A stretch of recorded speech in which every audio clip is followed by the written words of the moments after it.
목사님, 저는 이제 살 힘이 없습니다. 이렇게 오래 살았는데 왜 매일이 두렵고 불안할까요? 하나님께서 저를 잊으신 건가요? 82세 김옥순 권사님이 제게 이렇게 고백하셨습니다. 남편과 사별하시고 혼자 사신 지 15년. 자식들은 다 떠나고 혼자 작은 방에서 지내시는데 밤마다 불안해서 잠을 못 이루신다고 하셨습니다. 새벽이 되면 눈물이 흐르고 가슴이 답답하다고 하셨습니다. 교회는 나가는데 예배 끝나고 집에 오면 다시 무너진다고 하셨습니다. 성경은 읽는데 마음에 와닿지 않는다고 하셨습니다. 그런데 놀라운 일이 일어났습니다. 권사님께서 단 하나를 시작하셨습니다. 시편 23편을 매일 붙들고 기도하기 시작하신 겁니다. 아침에 일어나자마자 시편 23편을 읽으셨습니다. 밥 먹기 전에 시편 23편을 읽으셨습니다. 잠들기 전에 시편 23편을 듣고 주무셨습니다. 그렇게 3개월이 지났습니다. 권사님의 얼굴이 달라졌습니다. 눈빛이 달라졌습니다. 말씀하시는 음성이 달라졌습니다. 제게 이렇게 말씀하셨습니다. 목사님, 이상해요. 똑같은 방인데 이제는 평안해요. 똑같은 하루인데 이제는 감사해요. 똑같은 성경인데 이제는 말씀이 살아 움직여요. 도대체 무슨 일이 일어난 걸까요? 여러분, 혹시 이런 적 없으십니까? 매일이 불안하고 두려운 분, 매일이 걱정되어 잠 못 이루시는 분, 살아온 세월이 후회로 가득한 분, 앞으로 남은 날들이 막막한 분, 오늘 이 영상이 여러분께 답이 될 것입니다. 구독과 좋아요, 알림 설정 부탁드리며 댓글로 여러분의 이야기도 나눠주시면 함께 기도하겠습니다. 시편 23편, 겨우 6절밖에 안 되는 짧은 본문입니다. 그런데 이 짧은 본문 속에 우리 인생 전체를 회복시키는 능력이 숨어 있습니다. 왜 하필 시편 23편일까요? 시편은 150편이나 됩니다. 그 중에서도 왜 23편을 붙들어야 할까요? 이유가 있습니다. 시편 23편은 다윗이 쓴 시편입니다. 다윗이 누구입니까? 양치던 목동이었습니다. 사울 왕에게 쫓겨 도망다닌 사람이었습니다. 아들에게 배신당한 아버지였습니다. 전쟁터에서 수없이 죽을 고비를 넘긴 사람이었습니다. 인생의 밑바닥을 다 경험한 사람이었습니다. 그런 다윗이 인생 끝자락에서 고백한 시편이 바로 23편입니다. 여러분 인생을 오래 산 사람의 고백이 왜 중요할까요?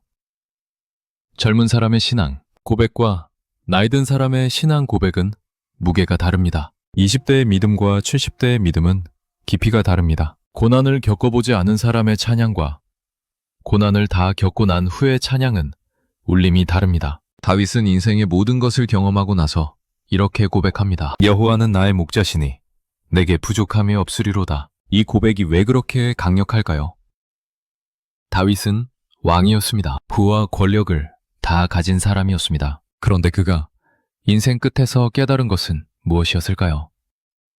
돈도, 명예도, 권력도 나를 지켜주지 못했다. 오직 여호와 하나님만이 나의 참된 목자시다. 이 고백입니다.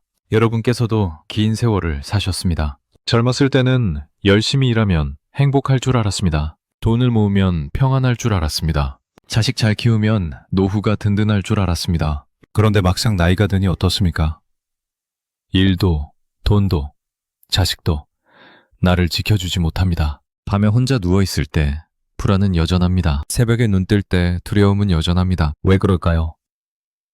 우리에게 참된 목자가 필요하기 때문입니다. 오늘부터 시편 23편을 매일 붙들고 기도하십시오. 아침에 눈 뜨자마자 시편 23편을 읽으십시오. 밤에 잠들기 전에 시편 23편을 들으십시오. 그러면 놀라운 일이 일어날 것입니다. 여호와는 나의 목자시니 내게 부족함이 없으리로다. 시편 23편의 첫 구절입니다. 이 한 문장이 왜 그렇게 중요할까요?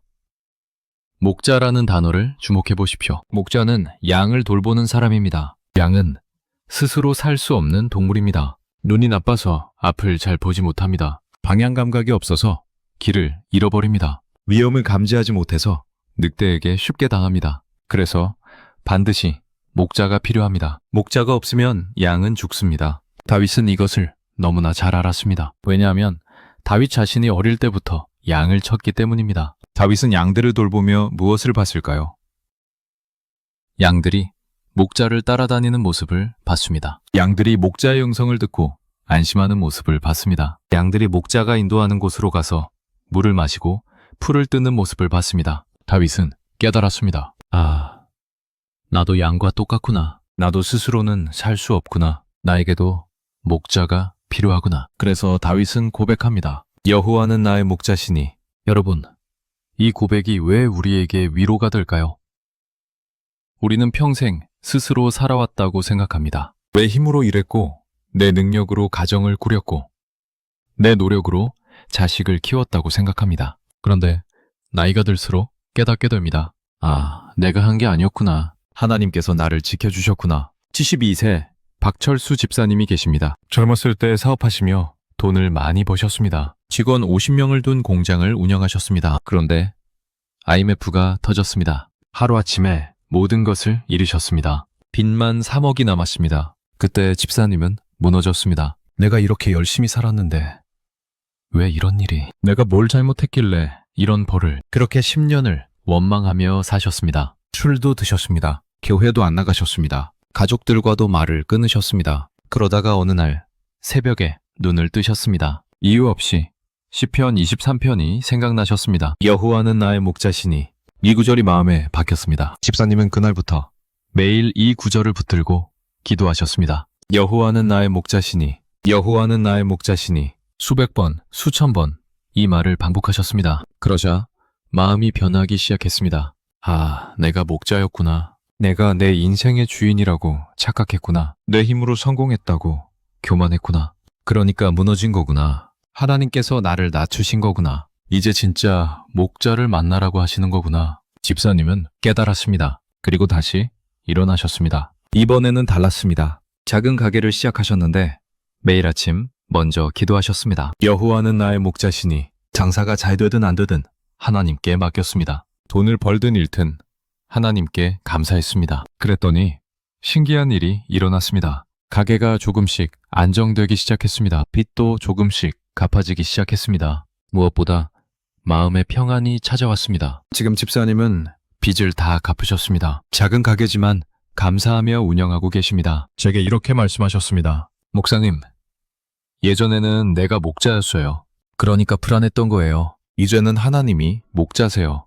그러니까 평안해요. 여러분, 이것이 핵심입니다. 우리가 우리 인생의 목자가 되려고 하면 무너집니다. 왜냐하면 우리는 목자가 될 수 없기 때문입니다. 우리는 양입니다. 우리에게는 목자가 필요합니다. 그 목자가 바로 여호와 하나님이십니다. 그런데 여기서 중요한 단어가 하나 더 있습니다. 나의 목자, 나으라는 단어입니다. 다윗은 우리의 목자라고 하지 않았습니다. 나의 목자라고 했습니다. 이것이 무슨 뜻일까요? 하나님은 모든 사람의 목자이십니다. 그런데 하나님을 나의 목자로 고백하는 것은 다릅니다. 믿음입니다. 고백입니다. 관계입니다. 하나님께서 나를 개인적으로 돌보신다는 확신입니다. 하나님께서 나를 특별히 사랑하신다는 믿음입니다. 78세 이순재 권사님이 계십니다. 권사님은 평생 교회를 다니셨습니다. 50년 넘게 신앙생활을 하셨습니다. 그런데 권사님은 늘 불안하셨습니다. 하나님께서 정말 나를 사랑하실까? 나 같은 사람도 구원받을 수 있을까? 이런 의심이 늘 마음 한구석에 있었습니다. 그러다가 남편이 암 선고를 받으셨습니다. 4기 암이었습니다. 의사는 3개월이라고 했습니다. 권사님은 그때 정말 무너졌습니다. 교회에서 기도했습니다. 목사님께 기도 부탁했습니다. 엠식도 했습니다. 그런데 남편은 돌아가셨습니다. 권사님은 원망했습니다. 하나님, 왜 제 기도는 안 들어주세요? 50년을 믿었는데 왜 이러세요?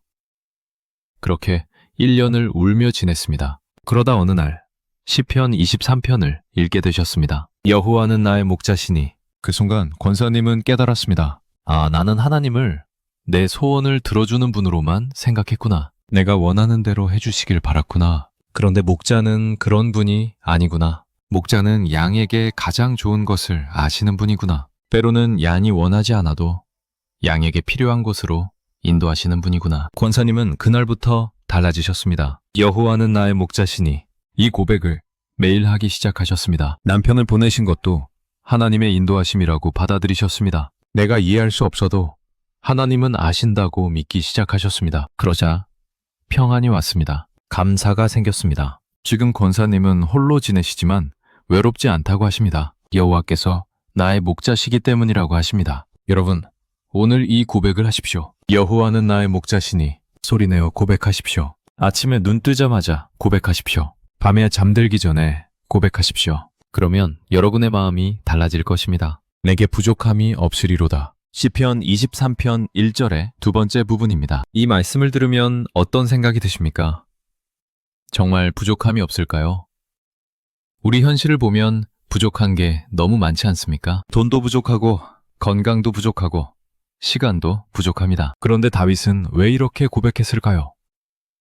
여기에 놀라운 비밀이 숨어 있습니다. 부족함이 없다는 말은 모든 것을 다 가졌다는 뜻이 아닙니다. 목자가 있으니 필요한 것을 채워주신다는 뜻입니다. 양은 스스로 먹을 것을 찾지 못합니다. 물이 어디 있는지 모릅니다. 쉴 곳이 어디인지 모릅니다. 그런데 목자가 있으면 다릅니다. 목자가 푸른 초장으로 인도합니다. 목자가 쉴 만한 물가로 데려갑니다. 양은 따라가기만 하면 됩니다. 그러면 부족함이 없습니다. 68세 최영희 집사님 이야기를 들려드리겠습니다. 집사님은 남편과 함께 작은 식당을 운영하셨습니다. 30년 동안 새벽같이 일어나 장을 보고 음식을 만드셨습니다. 손님 한 분 한 분 정성껏 대접하셨습니다. 그렇게 자식 셋을 대학까지 보내셨습니다. 집도 한 채 장만하셨습니다. 이제 좀 쉴 수 있겠다 싶으셨습니다. 그런데 남편이 쓰러지셨습니다. 뇌출혈이었습니다. 수술은 성공했지만 반신불수가 되셨습니다. 집사님은 식당을 정리하고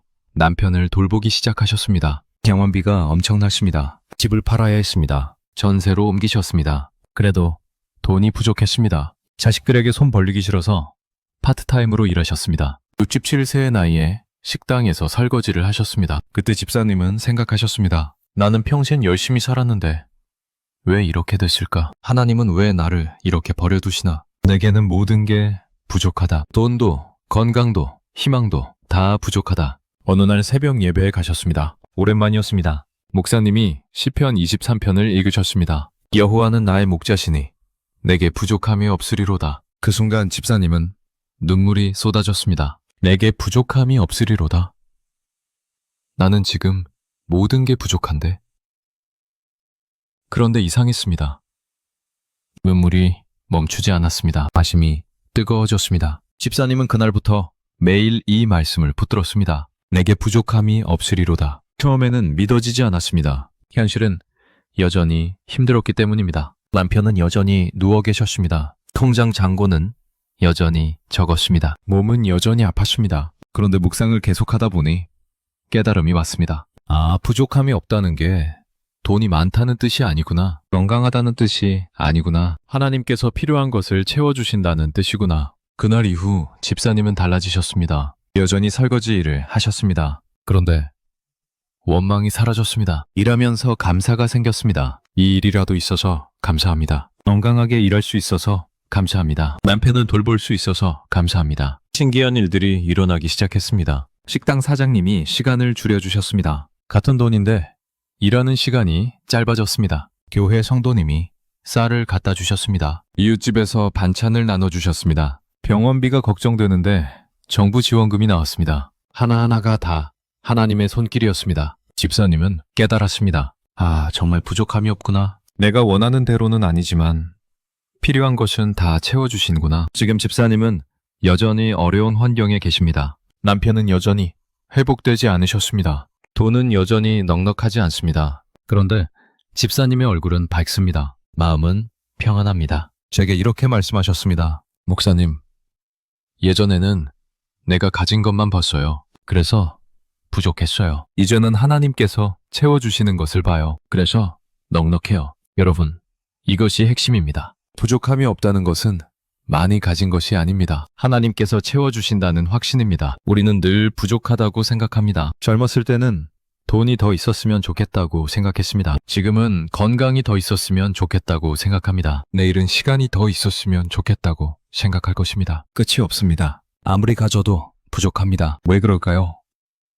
우리가 우리 힘으로 채우려고 하기 때문입니다. 우리 힘으로는 절대 부족함을 채울 수 없습니다. 더 벌어도 부족하고 더 모아도 부족합니다. 그런데 하나님께 맡기면 다릅니다. 75세 김철호 장로님 이야기입니다. 장로님은 평생 검소하게 사셨습니다.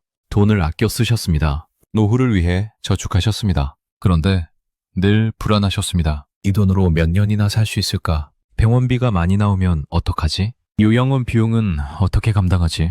밤마다 이런 걱정으로 잠을 못 이루셨습니다. 통장을 자꾸 확인하셨습니다. 돈이 줄어드는 게 무서웠습니다. 그러다가 시편 23편을 만나셨습니다. 내게 부족함이 없으리로다. 장로님은 이 말씀 앞에서 무릎을 꿇으셨습니다. 하나님, 제가 돈을 의지했습니다. 하나님을 의지한다고 하면서 실제로는 돈을 의지했습니다. 용서해 주십시오. 그날부터 장로님은 달라지셨습니다. 통장 확인을 그만두셨습니다. 매일 아침 이렇게 기도하셨습니다. 하나님, 오늘 필요한 것을 주십시오. 내일은 내일 주실 줄 믿습니다. 신기하게도 불안이 사라졌습니다. 돈은 그대로인데 마음이 평안해졌습니다. 장로님은 깨달았습니다. 부족함이 없다는 것은 돈이 많다는 게 아니라 하나님을 의지한다는 뜻이구나. 여러분도 오늘부터 이렇게 고백하십시오. 내게 부족함이 없으리로다. 돈이 부족해도 이렇게 고백하십시오. 건강이 부족해도 이렇게 고백하십시오. 하나님께서 채워주실 것입니다. 여러분이 필요한 것을 아시는 하나님께서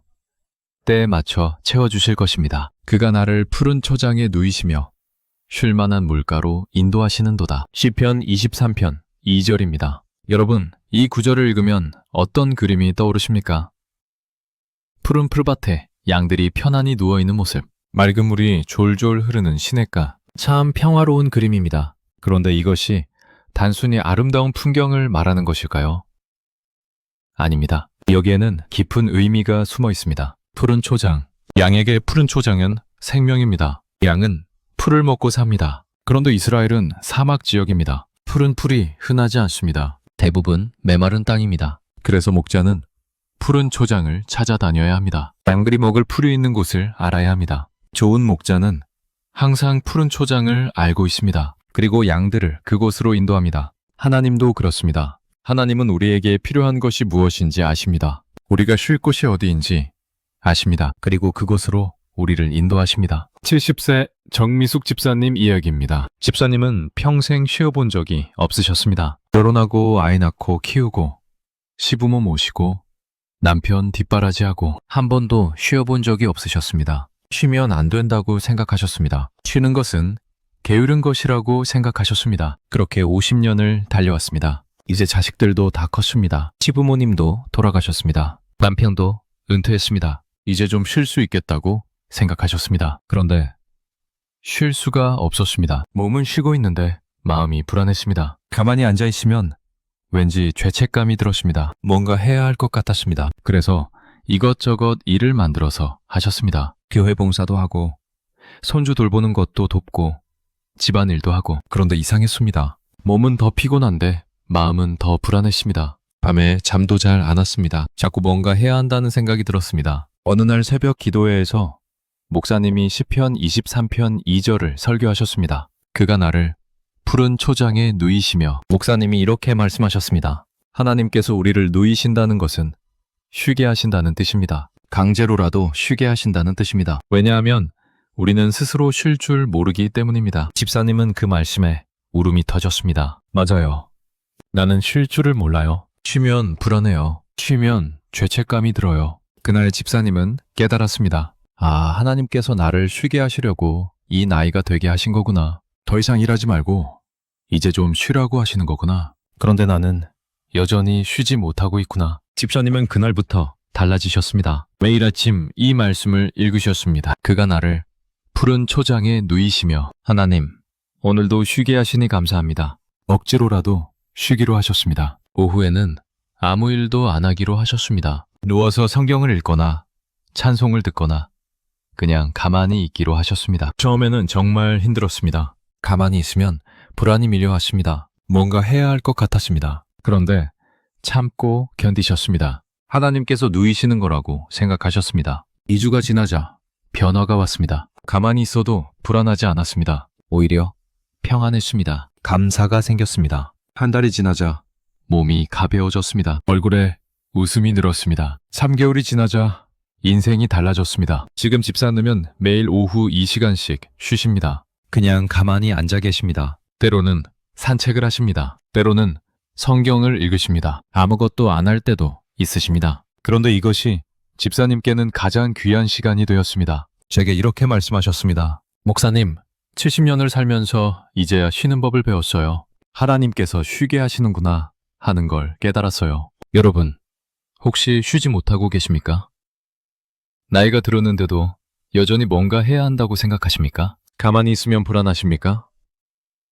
오늘 이 말씀을 붙드십시오. 그가 나를 푸른 초장에 누이시며 하나님께서 여러분을 쉬게 하십니다. 억지로라도 쉬십시오. 그것이 하나님의 뜻입니다. 그런데 여기서 더 중요한 말씀이 나옵니다. 쉴 만한 물가로 인도하시는도다. 쉴 만한 물가. 이것이 무슨 뜻일까요?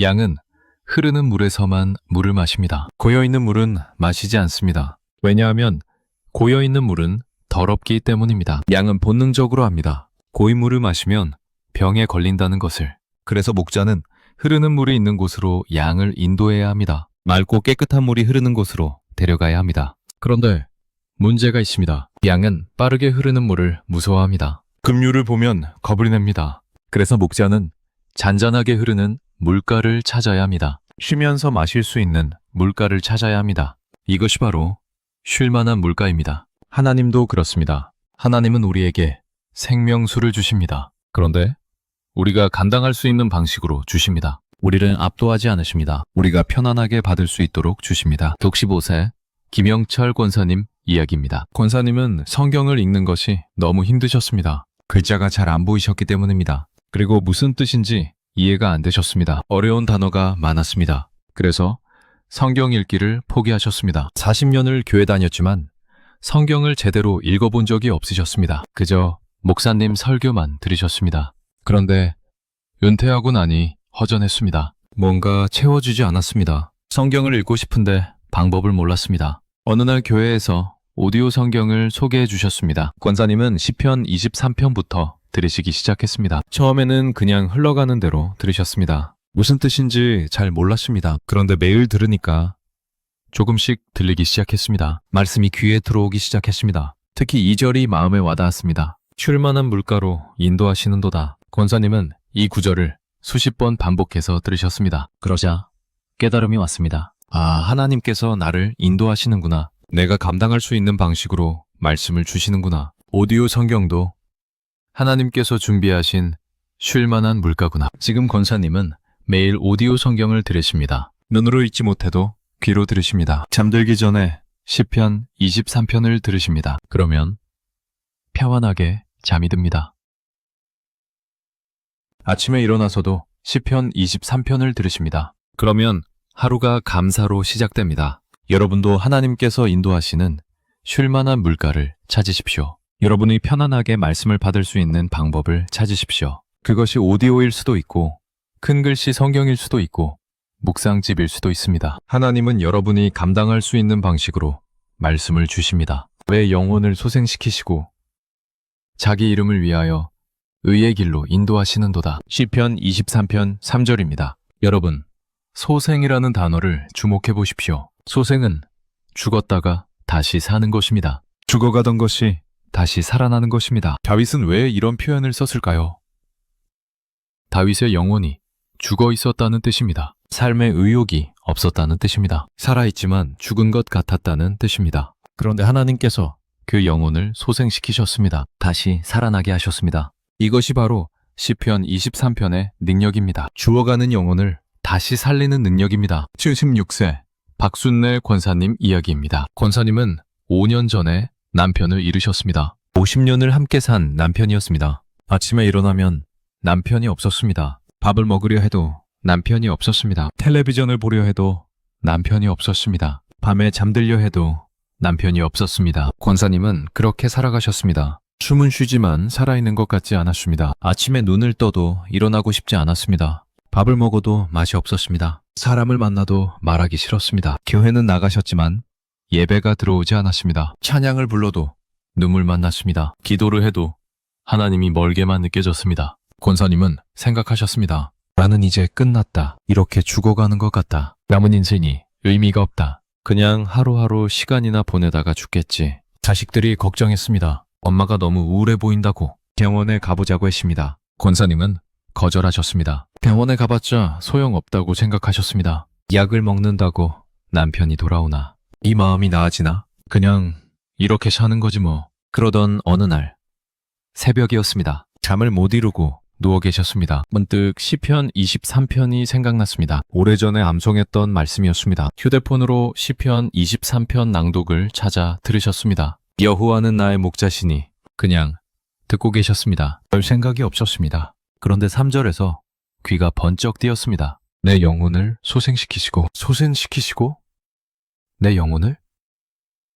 권사님은 벌떡 일어나 앉으셨습니다. 다시 들었습니다. 내 영혼을 소생시키시고 그 순간 권사님은 울음이 터졌습니다. 하나님, 제 영혼이 죽어 있었어요. 저는 살아있지만 죽은 것 같았어요. 그런데 주님께서 제 영혼을 소생시켜 주시겠다는 거예요?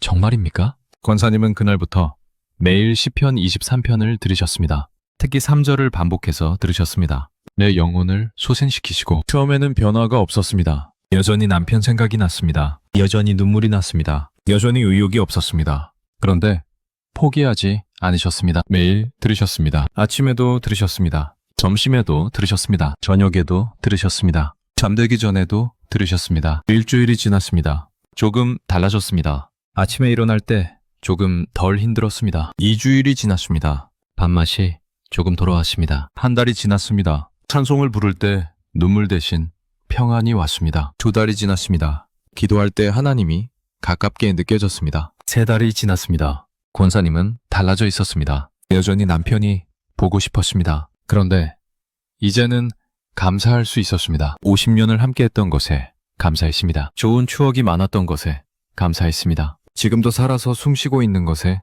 감사했습니다. 권사님은 제게 이렇게 말씀하셨습니다. 목사님, 시편 23편이 제 영혼을 살렸어요. 정말로 소생시키셨어요. 저는 죽어 있었는데 이제 살아났어요. 여러분 혹시 영혼이 죽어 있지 않으십니까? 살아는 있지만 살아있는 것 같지 않으십니까? 아침에 일어나도 의욕이 없으십니까? 아무것도 하기 싫으십니까?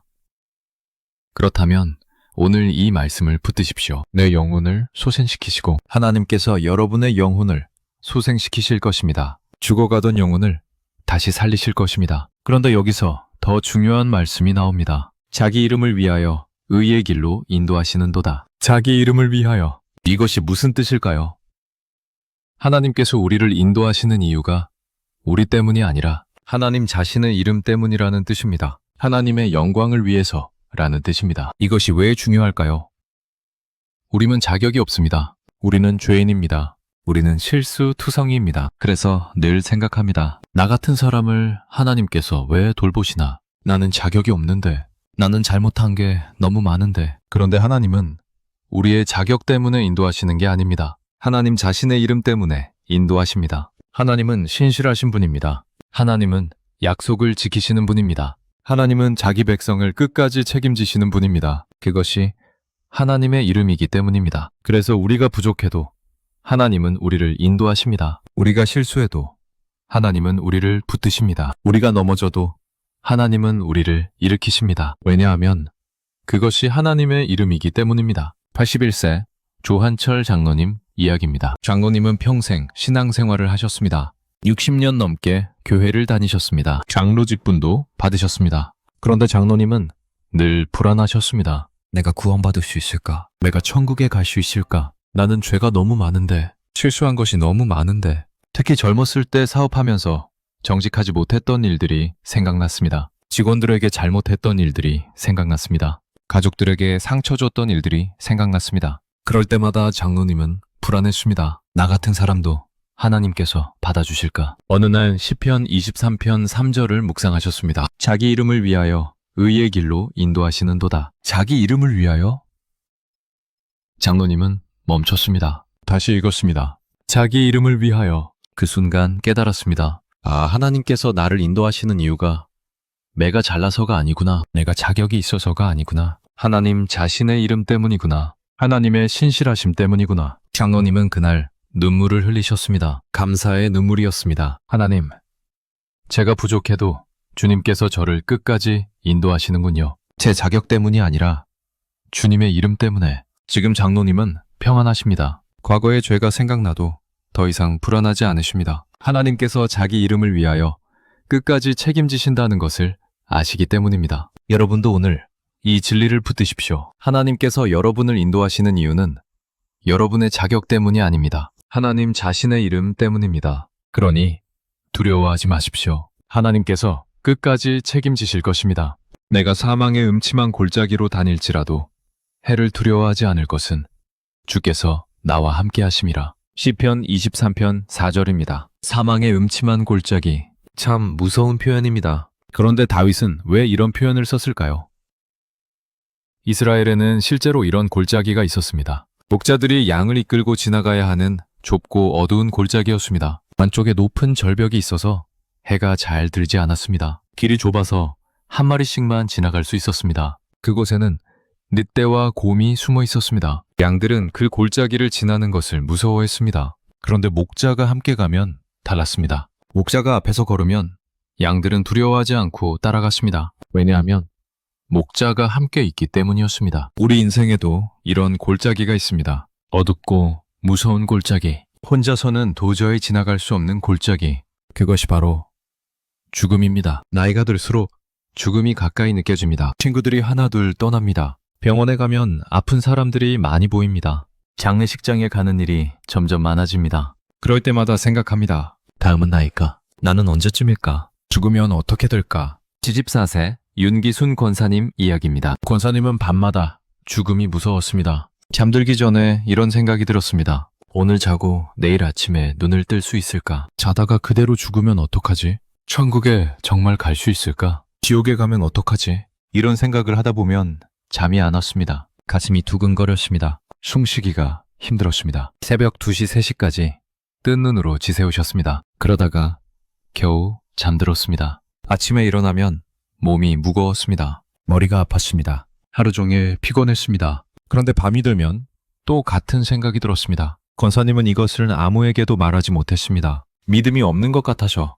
부끄러웠습니다. 오래 믿은 권사인데 죽음이 무섭다고 하면 웃음거리가 될 것 같았습니다. 그래서 혼자 끙끙 앓으셨습니다. 3년 동안 그렇게 사셨습니다. 불면증 약을 드셨습니다. 그래도 소용없었습니다. 약을 먹으면 잠은 들었지만 악몽을 꿨습니다. 죽는 꿈, 장례식 꿈, 관 속에 누워있는 꿈. 일어나면 온몸이 땀으로 젖어 있었습니다. 어느 날 새벽이었습니다. 또 잠을 못 이루고 누워 계셨습니다. 그때 시편 23편이 생각났습니다. 휴대폰으로 시편 23편을 검색해서 읽으셨습니다. 1절, 2절, 3절을 읽다가 4절에서 멈췄습니다. 내가 사망의 음침한 골짜기로 다닐지라도 해를 두려워하지 않을 것은 주께서 나와 함께 하심이라. 권사님은 이 구절을 다시 읽었습니다. 한 글자 한 글자 천천히 읽었습니다. 사망의 음침한 골짜기. 맞아요. 나는 지금 이 골짜기에 있어요. 해를 두려워하지 않을 것은, 그런데 나는 두려워하고 있어요. 주께서 나와 함께 하심이라. 주님께서 나와 함께 계시다고?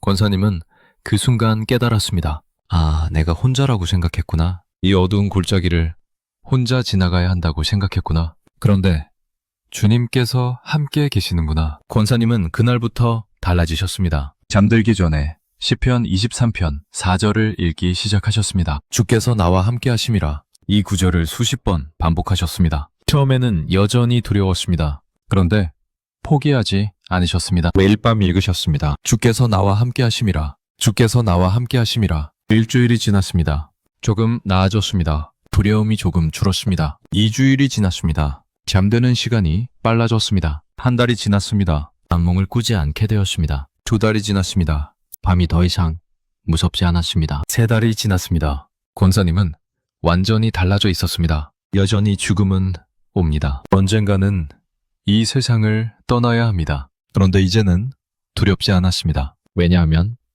혼자가 아니기 때문이었습니다. 주님께서 함께 하시기 때문이었습니다. 권사님은 제게 이렇게 말씀하셨습니다. 목사님, 3년 동안 죽음이 무서워서 잠을 못 잤어요. 그런데 이제는 평안해요. 죽음도 주님과 함께 가는 거더라고요. 여러분 혹시 죽음이 무섭습니까? 밤에 잠들기가 두렵습니까? 오늘 이 말씀을 붙드십시오. 주께서 나와 함께 하심이라. 여러분은 혼자가 아닙니다. 주님께서 함께 하십니다. 그런데 여기서 더 놀라운 말씀이 나옵니다. 주의 지팡이와 막대기가 나를 안위하시나이다. 지팡이와 막대기, 이것이 무엇일까요?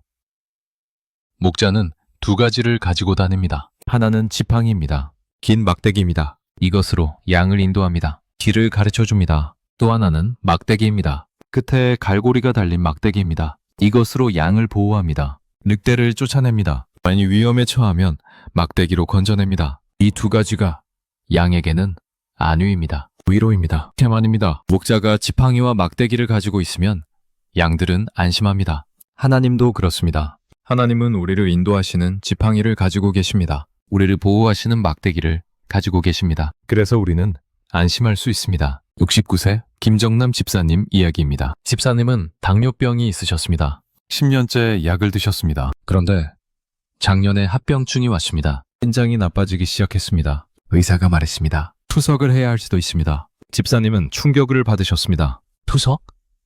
그러면 일주일에 3번씩 병원에 가야 한다고? 그렇게 살 수 있을까? 집사님은 절망했습니다. 앞으로 어떻게 살지 막막했습니다. 그런데 한 성도님이 시편 23편을 들려주셨습니다. 특히 4절을 강조하셨습니다. 주의 지팡이와 막대기가 나를 안위하시나이다. 집사님은 이 구절을 묵상하기 시작하셨습니다. 주의 지팡이와 막대기. 주님께서 나를 인도하시고 보호하신다는 말씀이구나. 병이 있어도 주님께서 함께 하신다는 말씀이구나. 투석을 하게 되어도 주님께서 지켜주신다는 말씀이구나. 집사님은 마음을 놓으셨습니다. 날과에 매달리지 않기로 하셨습니다. 주님께 맡기기로 하셨습니다. 신기하게도 그때부터 증상이 나아지기 시작했습니다. 신장 수치가 조금씩 좋아졌습니다. 의사도 놀라워했습니다. 투석은 하지 않아도 될 것 같다고 했습니다. 지금 집사님은 여전히 약을 드십니다. 여전히 관리를 하십니다. 그런데 더 이상 불안하지 않으십니다. 왜냐하면 주님의 지팡이와 막대기가 있기 때문입니다. 여러분도 오늘 이 말씀을 붙드십시오. 주의 지팡이와 막대기가 나를 안위하시나이다. 여러분에게 어떤 어려움이 있든지 주님께서 인도하시고 보호하십니다. 주께서 내 원수의 목전에서 내게 상을 차려주시고 기름을 내 머리에 부으셨으니 내 잔이 넘치나이다. 시편 23편 5절입니다. 이 구절을 처음 읽으면 이상합니다. 원수의 목전에서, 원수가 보는 앞에서 상을 차려주신다고? 이것이 무슨 뜻일까요? 고대 중동 문화를 알아야 합니다. 당시의 양치는 목자들은 땅 주인과 갈등이 많았습니다. 목자들이 양을 먹이려면 남의 땅을 지나가야 했습니다. 땅 주인들은 이것을 싫어했습니다. 양들이 풀을 다 먹어치우기 때문이었습니다. 그래서 목자들을 원수처럼 대했습니다. 쫓아내려고 했습니다. 그런데 목자는 어떻게 했을까요? 땅 주인이 보는 앞에서 양들에게 풀을 먹였습니다. 양들을 위해 자리를 만들어 주었습니다. 양들을 보살폈습니다. 땅 주인이 뭐라고 해도 목자는 자기 양들을 지켰습니다. 이것이 원수의 목전에서 상을 차려주는 것입니다. 하나님도 그렇습니다. 우리에게 원수가 있을 수 있습니다. 우리를 미워하는 사람이 있을 수 있습니다. 우리를 괴롭히는 사람이 있을 수 있습니다. 그런데 하나님은 그들이 보는 앞에서 우리를 축복하십니다. 우리를 높여주십니다. 우리를 지켜주십니다. 77세 이명자 권사님 이야기입니다. 권사님은 30년 전에 아파트로 이사 오셨습니다. 위층에 사는 사람이 문제였습니다. 밤낮으로 시끄러웠습니다. 아침 일찍부터 쿵쿵거렸습니다. 밤늦게까지 소음이 났습니다. 권사님은 여러 번 정중하게 부탁하셨습니다. 조금만 조용히 해달라고. 그런데 위층 사람은 오히려 화를 냈습니다. 집에서 생활하는데 왜 간섭하느냐고. 층간소음이 뭐가 문제냐고. 그때부터 더 심해졌습니다. 일부러 쿵쿵거리는 것 같았습니다. 엘리베이터에서 마주치면 째려봤습니다. 아파트 주민들 앞에서 권사님 욕을 했습니다. 권사님은 힘들었습니다. 자기 집인데 편히 쉴 수가 없었습니다. 밤에 잠을 못 잤습니다. 낮에도 불안했습니다. 무엇보다 마음이 힘들었습니다. 왜 저 사람은 저럴까? 왜 나한테만 저럴까? 내가 뭘 잘못했길래? 원망이 생겼습니다. 미움이 생겼습니다. 기도를 해도 마음이 풀리지 않았습니다. 그 사람만 생각하면 화가 났습니다. 찬성을 불러도 평안이 오지 않았습니다. 예배를 드려도 은혜가 없었습니다. 권사님은 깨달았습니다. 이러다가 내가 먼저 망가지겠구나. 저 사람은 멀쩡한데 나만 병들겠구나. 어느 날 새벽 기도회에서 목사님이 시편 23편을 설교하셨습니다. 5절을 읽으셨습니다. 주께서 내 원수의 목전에서 내게 상을 차려주시고. 권사님은 그 말씀에 귀가 번쩍 뜨였습니다. 원수의 목전에서 내게 상을 차려주신다고? 설교를 듣는데 눈물이 나십니다. 하나님께서 저 위층 사람이 보는 앞에서 나를 축복해 주신다는 말씀이구나. 내가 원수를 이기려고 애쓸 필요가 없구나. 하나님께서 알아서 하시는구나. 권사님은 그날부터 달라지셨습니다. 위층 소음이 들려도 더 이상 화내지 않으셨습니다. 대신 이렇게 기도하셨습니다. 하나님 주께서 내 원수의 목전에서 내게 상을 차려주시니 감사합니다. 엘리베이터에서 위층 사람을 만나도 피하지 않으셨습니다. 오히려 먼저 인사하셨습니다. 미소를 지으셨습니다. 처음에는 어색했습니다. 억지로 하는 것 같았습니다. 그런데 매일 하다 보니 진짜가 되었습니다. 정말로 미움이 사라졌습니다. 정말로 평안이 왔습니다. 신기한 일이 일어났습니다. 3개월쯤 지났을 때였습니다. 위층 사람이 권사님을 찾아왔습니다. 머리를 숙이며 말했습니다. 죄송합니다. 제가 너무 심했습니다. 이사를 가려고 하는데 떠나기 전에 사과하고 싶었습니다. 권사님은 놀랐습니다. 그리고 감사했습니다. 하나님께서 정말로 원수의 목전에서 상을 차려주셨구나. 내가 아무것도 하지 않았는데 하나님께서 다 하셨구나. 위층 사람이 이사를 갔습니다. 새로운 사람은 조용했습니다. 인사도 잘했습니다. 권사님은 깨달았습니다. 하나님께서 원수도 축복의 도구로 쓰시는구나. 그 어려운 시간을 통해 나를 훈련시키셨구나. 이제는 어떤 어려움이 와도 흔들리지 않게 하셨구나. 여러분 혹시 원수가 있습니까? 여러분을 괴롭히는 사람이 있습니까? 오늘 이 말씀을 붙드십시오. 주께서 내 원수의 목전에서 내게 상을 차려주시고 여러분이 싸울 필요가 없습니다. 하나님께서 알아서 하십니다. 그런데 여기서 더 놀라운 말씀이 나옵니다. 기름을 내 머리에 부으셨으니 기름을 머리에 붓는 것. 이것이 무슨 뜻일까요? 고대에는 기름이 치유제였습니다. 양들이 다치면 목자가 기름을 발랐습니다. 상처가 아물었습니다. 또한 기름은 존귀함의 상징이었습니다. 왕을 세울 때 기름을 부었습니다. 제사장을 세울 때도 기름을 부었습니다. 그러니까 기름을 머리에 붓는다는 것은 치유와 회복을 의미합니다. 동시에 존귀하게 대접한다는 의미입니다. 하나님은 우리의 상처를 치유하십니다. 우리를 존귀하게 여기십니다. 72세 박영수 장로님 이야기입니다. 장로님은 젊었을 때 사업에 실패하셨습니다. 큰 돈을 잃으셨습니다. 그때 받은 상처가 평생 남았습니다. 스스로를 실패자라고 생각하셨습니다. 무능한 사람이라고 생각하셨습니다. 교회에서 장로 직분을 받으셨지만 늘 부족하다고 느끼셨습니다. 다른 장모님들에 비해 못하다고 생각하셨습니다. 헌금도 많이 못한다고 죄송해하셨습니다. 봉사도 제대로 못한다고 미안해하셨습니다. 어느 날 시편 23편 5절을 묵상하셨습니다. 기름을 내 머리에 부으셨으니 장로님은 이 구절에서 멈췄습니다. 기름을 내 머리에? 나 같은 사람에게? 그날 장로님은 깨달았습니다. 하나님은 나를 실패자로 보지 않으시는구나. 하나님은 나를 존귀하게 여기시는구나. 내가 가진 것이 많고 적음이 중요한 게 아니구나. 하나님께서 나를 어떻게 보시는가가 중요한 거구나. 장로님은 그날부터 달라지셨습니다. 더 이상 다른 사람과 비교하지 않으셨습니다. 더 이상 자책하지 않으셨습니다. 하나님께서 주신 것에 감사하셨습니다. 적게 헌금해도 감사했습니다. 작은 봉사를 해도 감사했습니다. 하나님께서 기름을 부어주셨으니 그것으로 충분했습니다. 마지막 구절입니다. 내 잔이 넘치나이다. 잔이 넘친다. 이것은 풍성함을 의미합니다. 충만함을 의미합니다. 모자람이 없음을 의미합니다. 아니, 그 이상을 의미합니다. 필요한 것보다 더 많이 주신다는 의미입니다. 우리는 늘 부족하다고 느낍니다. 돈이 부족하고 건강이 부족하고 시간이 부족합니다. 그런데 시편 23편을 붙들고 기도하면 깨닫게 됩니다. 내 잔이 이미 넘치고 있었구나. 내가 보지 못했을 뿐이구나. 하나님께서 이미 풍성하게 주셨구나. 여러분, 오늘부터 시편 23편 5절을 매일 고백하십시오. 주께서 내 원수의 목전에서 내게 상을 차려주시고 기름을 내 머리에 부으셨으니 내 잔이 넘치나이다. 이렇게 고백하면 여러분의 눈이 열릴 것입니다. 하나님께서 이미 주신 축복들이 보일 것입니다. 내 평생에 선하심과 인자하심이 반드시 나를 따르리니 내가 여호와의 집에 영원히 살리로다. 시편 23편 6절 마지막 구절입니다. 내 평생에 얼마나 놀라운 고백입니까?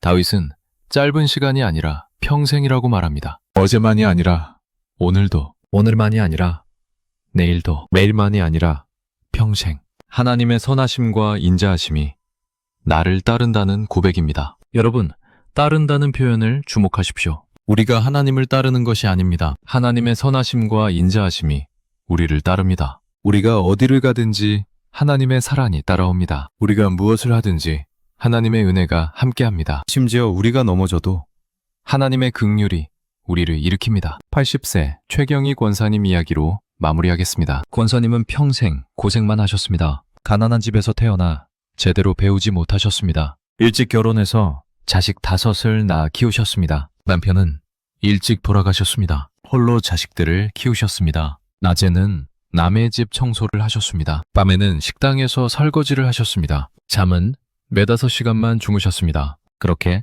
30년을 사셨습니다. 자식들은 다 컸습니다. 그런데 자식들은 엄마를 찾지 않았습니다. 명절에도 안 왔습니다. 전화도 잘 안 했습니다. 권사님은 외로웠습니다. 이렇게 고생해서 키웠는데 왜 이럴까? 내가 뭘 잘못했을까? 서러웠습니다. 억울했습니다. 하나님께 원망도 했습니다. 왜 제 인생은 이렇게 힘들기만 합니까?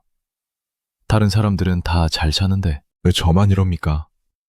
그러던 어느 날이었습니다. 교회에서 시편 23편 암송대회가 있었습니다. 권사님은 글을 잘 읽지 못하셨지만 열심히 외우셨습니다. 한 글자 한 글자 손으로 짚어가며 외우셨습니다. 한 달이 걸렸습니다. 드디어 시편 23편 전체를 외우셨습니다. 암송대회 날이었습니다. 권사님 차례가 왔습니다. 떨리는 목소리로 암송하기 시작하셨습니다. 여호와는 나의 목자시니 내게 부족함이 없으리로다. 그가 나를 푸른 초장에 누이시며 순조롭게 진행되었습니다. 그런데 6절에서 목이 메었습니다. 내 평생에 선하심과 인자하심이 반드시 나를 따르리니. 갑자기 눈물이 쏟아졌습니다. 내 평생에 선하심과 인자하심이 나를 따르리니. 권사님은 그 자리에서 주저앉아 울었습니다. 하나님, 제 평생이 고생뿐이었다고 생각했어요. 선하심과 인자하심은 남의 이야기인 줄 알았어요. 그런데 저를 따랐다는 거예요. 그날 권사님은 깨달았습니다. 가난했지만 굶지는 않았습니다. 힘들었지만 쓰러지지는 않았습니다. 외로웠지만 하나님께서 함께 하셨습니다. 그것이 다 하나님의 선하심과 인자하심이었습니다. 권사님은 그날부터 시편 23편을 매일 암송하셨습니다. 아침에 일어나자마자 암송하셨습니다. 일하러 가는 버스에서 암송하셨습니다. 밤에 잠들기 전에 암송하셨습니다. 그러자 인생이 달라 보이기 시작했습니다. 똑같은 인생인데 다르게 보였습니다. 고생스러웠던 과거가 감사로 바뀌었습니다. 자식들이 떠난 것도 이해가 되었습니다. 그들도 각자 삶이 있는 거구나. 외로움도 축복으로 느껴졌습니다. 하나님과 단둘이 있는 시간이 많아진 거구나. 지금 권사님은 여전히 혼자 사십니다. 여전히 자식들은 자주 안 옵니다. 여전히 경제적으로 넉넉하지 않으십니다. 그런데 권사님의 얼굴은 밝습니다. 늘 웃으십니다. 늘 감사하십니다. 제게 이렇게 말씀하셨습니다. 목사님, 시편 23편이 제 인생을 바꿨어요. 똑같은 인생인데 이제는 감사해요. 하나님의 선하심과 인자하심이 제 평생을 따랐더라고요. 여러분, 오늘 이 설교를 들으신 것이 우연이 아닙니다. 하나님께서 여러분에게 시편 23편을 붙들라고 하시는 것입니다. 오늘부터 시편 23편을 매일 읽으십시오. 아침에 눈 뜨자마자 읽으십시오. 하루 일과를 시작하기 전에 읽으십시오. 힘든 일이 있을 때 읽으십시오. 불안할 때 읽으십시오. 외로울 때 읽으십시오. 잠들기 전에 읽으십시오. 아니, 읽는 것이 힘드시면 들으십시오. 시편 23편 오디오를 찾아서 들으십시오. 자면서 들으십시오. 반복해서 들으십시오. 일주일만 해보십시오. 한 달만 해보십시오. 석 달만 해보십시오. 여러분의 삶이 달라질 것입니다. 여러분의 마음이 달라질 것입니다. 여러분의 눈이 달라질 것입니다. 82세 김옥순 권사님이 그랬습니다. 시편 23편을 매일 붙들고 기도했더니 삶이 회복되었습니다. 여러분도 그렇게 될 것입니다. 마지막 구절을 함께 고백하겠습니다. 내가 여호와의 집에 영원히 살리로다. 이것이 우리의 소망입니다. 이 땅에서의 삶이 전부가 아닙니다. 우리에게는 영원한 집이 있습니다. 여호와의 집이 있습니다. 천국이 있습니다. 그곳에서 우리는 영원히 살 것입니다. 더 이상 눈물이 없을 것입니다. 더 이상 고통이 없을 것입니다. 더 이상 이별이 없을 것입니다. 영원히 주님과 함께 살 것입니다. 이것이 우리의 소망입니다. 여러분 힘드십니까? 외로우십니까? 불안하십니까? 시편 23편을 붙드십시오. 여호와는 나의 목자시니 내게 부족함이 없으리로다. 그가 나를 푸른 초장에 누이시며 쉴만한 물가로 인도하시는도다. 내 영혼을 소생시키시고 자기 이름을 위하여 의의 길로 인도하시는도다. 내가 사망의 음침한 골짜기로 다닐지라도 해를 두려워하지 않을 것은 주께서 나와 함께 하심이라. 주의 지팡이와 막대기가 나를 안위하시나이다. 주께서 내 원수의 목전에서 내게 상을 차려주시고 기름을 내 머리에 부으셨으니 내 잔이 넘치나이다. 내 평생에 선하심과 인자하심이 반드시 나를 따르리니 내가 여호와의 집에 영원히 살리로다. 이 말씀이 여러분의 삶을 회복시킬 것입니다. 이 말씀이 여러분에게 평안을 줄 것입니다. 이 말씀이 여러분에게 소망을 줄 것입니다. 오늘부터 시작하십시오. 시편 23편을 매일 붙들고 기도하십시오. 자면서 들으십시오. 그러면 여러분의 삶이 회복될 것입니다. 하나님께서 여러분을 축복하실 것입니다. 댓글로 여러분의 이야기도 나눠주십시오. 함께 기도하겠습니다. 구독과 좋아요 부탁드립니다. 하나님의 은혜가 여러분과 함께 하시기를 축원합니다.